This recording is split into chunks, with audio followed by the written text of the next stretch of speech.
Before dawn on February 23, 2022, in a quiet Green Bay neighborhood, a mother's morning routine was shattered by a discovery that would haunt her forever. The basement stairs on Stony Brook Lane held the dreadful secret. In a 5-gallon bucket, she found what she believed was her son's severed head. Her scream and the subsequent call to 911 pierced the stillness, igniting a cascade of events that would unravel a horrific tale. The chaos of the initial 911 call captured the confusion and terror that gripped all involved. The mother's voice, a monotone of shock if not disbelief, registered on the dispatcher's line as she conveyed the gruesome detail. "Pretty positive my son's head is in a bucket. I looked in the bucket." She refused to look again, and with urgency already permeating the air, officers were dispatched to the scene. Upon arrival, deputies entered a home that felt eerily suspended in its normalcy, now smeared with catastrophe. Their descent into the basement confirmed the worst. A deputy asked, almost to himself, "That's real, right?"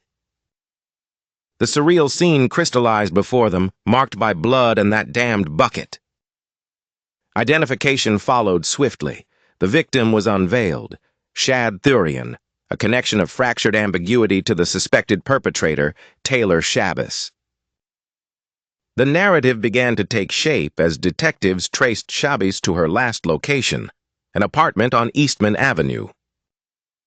There, they found Taylor, her hands stained with what seemed unmistakably like blood. Her presence spoke volumes even before her voice did. Taylor's interviews were a dance between confession, hazy recollections blurred by drugs, and chilling descriptions of actions performed in cold blood. She spoke of crystal meth, a deadly combo with rough play turned fatal. Her memories, initially shattered, soon assembled into grim coherence.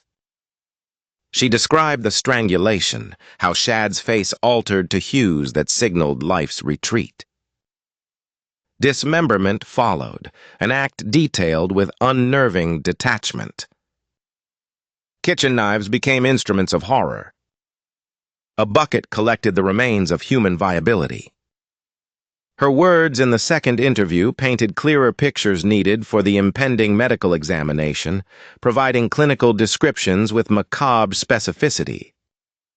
Forensic teams inhabited the basement long after that initial scream, piecing together the dark mosaic Taylor Shabbis had laid out.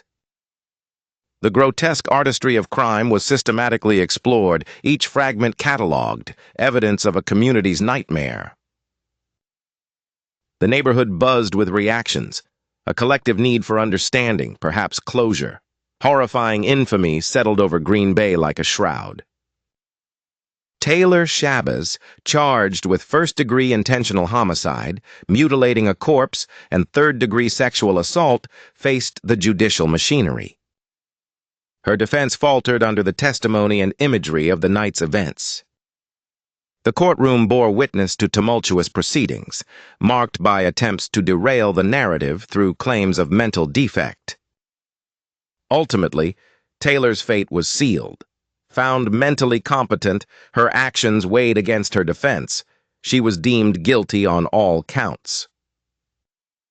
Life in prison became her sentence, a mirror to the life she stole. This judgment echoed through the remnants of Stony Brook Lane, a solemn reminder of the devastation that lingers in that blood-stained basement. The name Taylor Shabbis etches itself as a study of horror, a reflection of the interplay between personal demons and deliberate monstrosity, resulting in one of Wisconsin's most unsettling crimes. The justice system followed through with persistence and meticulous efficiency, ensuring that the memory of Shad Theurion had its day beyond the horror, emphasizing grief and the relentless pursuit for justice and healing.